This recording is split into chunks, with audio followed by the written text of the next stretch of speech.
ಜೋಡಿ ಸದಸ್ಯರನ್ನ ಆರಿಸಲು big boss ಒಂದು ಟಾಸ್ಕ್ ಅನ್ನ ನೀಡಿದ್ರು. ಈ ಬಾರಿ ಸ್ಪರ್ಧಿಗಳೇ ತಮ್ಮ ಜೊತೆಗಾರರನ್ನ ಆಯ್ಕೆ ಮಾಡಿಕೊಳ್ಳಬೇಕಿತ್ತು. ಧ್ರುವಂತ್ ಅವರನ್ನ ಯಾರೂ ಆಯ್ಕೆ ಮಾಡಿರಲಿಲ್ಲ.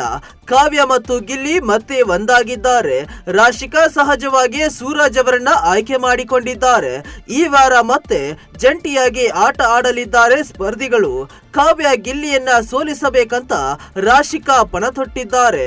ಕಾವ್ಯ ಗಿಲ್ಲಿ ಸೋಲಿಸಲು ಪಣತೊಟ್ಟ ರಾಶಿಕಾ. ಹೌದು, ರಾಶಿಕಾ ಅವರಂತೂ ಕಾವ್ಯ ಮತ್ತು ಗಿಲ್ಲಿಯನ್ನ ಸೋಲಿಸಿ ಟಾಸ್ಕ್ ನಿಂದ ಹೊರಗೆ ಹಾಕುವ ನಿರ್ಧಾರ ಮಾಡಿದ್ದು ಸೂರಜ್ ಜೊತೆಗೆ ಈ ಬಗ್ಗೆ ಚರ್ಚೆ ಮಾಡಿದ್ದಾರೆ.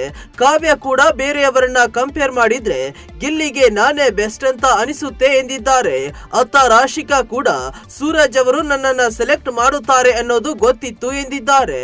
ಒಟ್ಟಾರೆಯಾಗಿ ಈ ಜೋಡಿಗಳಲ್ಲಿ ಗಿಲ್ಲಿ ಮತ್ತು ಕಾವ್ಯ ವಿನ್ ಆಗಬೇಕು ಅಂತ ಕಮೆಂಟ್ ಮಾಡ್ತಿದ್ದಾರೆ ವೀಕ್ಷಕರು.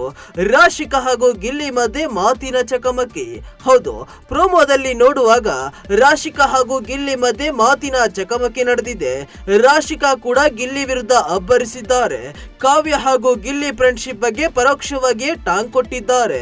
ಗಿಲ್ಲಿ ರಾಶಿಕಾ ಮಧ್ಯೆ ಮಾತಿನ ಚಕಮಕಿ ನಡೆದಿದೆ.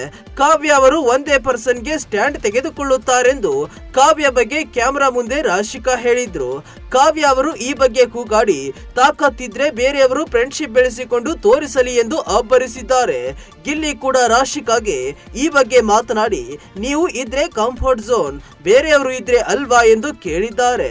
ಅಷ್ಟೇ ಅಲ್ಲ, ರಾಶಿಕಾ ಅವರು ಕಾಫಿ ಟೀ ಎಲ್ಲವನ್ನ ಸೂರಜ್ ಬಳಿಗೆ ತರಿಸಿಕೊಳ್ತಾರೆ ಅಂತ ಮಾತನಾಡಿದ್ದಾರೆ ಗಿಲ್ಲಿ. ಇದು ರಾಶಿಕಾ ಅವರಿಗೆ ಕೋಪ ಬರಿಸಿದೆ. ಎಲ್ಲಿ ಕಾಮಿಡಿ ಮಾಡಬೇಕು ಅಲ್ಲಿ ಮಾತ್ರ ಮಾಡುವಂತ ರಾಶಿಕಾ ಗಿಲ್ಲಿ ಮೇಲೆ ಕೂಗಾಡಿದ್ದಾರೆ. ಅದಕ್ಕೆ ಗಿಲ್ಲಿ ನೀನು ಕ್ಯೂಟ್ ಆಗಿದ್ಯಾ ಬಿಡು ಅಂತ ರಾಶಿಕಾ ಕಾಲೆಳೆದಿದ್ದಾರೆ. ಅದು ನಂಗೊತ್ತು ಅಂತ ರಾಶಿಕಾ ಅಂದಿದ್ದಾರೆ. ಹೀಗೆ ಹೇಳುತ್ತಿದ್ದಂತೆ ಗಿಲ್ಲಿ ನೀನು ಕ್ಯೂಟ್ ಆಗಿದೀಯಾ ಅಂದೆಲ್ಲ, ಅದೇ ನಿಜವಾದ ಕಾಮಿಡಿ, ನೀನು ಮಾತ್ರ ಮನೆಯಿಂದ ಪಕ್ಕಾ ಹೋಗುತ್ತೀಯ ಅಂತ ಕೂಗಾಡಿದ್ದಾರೆ ಗಿಲ್ಲಿ. ಇಂಟ್ರೆಸ್ಟಿಂಗ್ ಮತ್ತು ಇನ್ಫಾರ್ಮೇಟಿವ್ ವಿಡಿಯೋಗಳನ್ನ ಮಿಸ್ ಮಾಡ್ಕೋಬೇಡಿ. ಈಗಲೇ ಸಬ್ಸ್ಕ್ರೈಬ್ ಮಾಡಿ.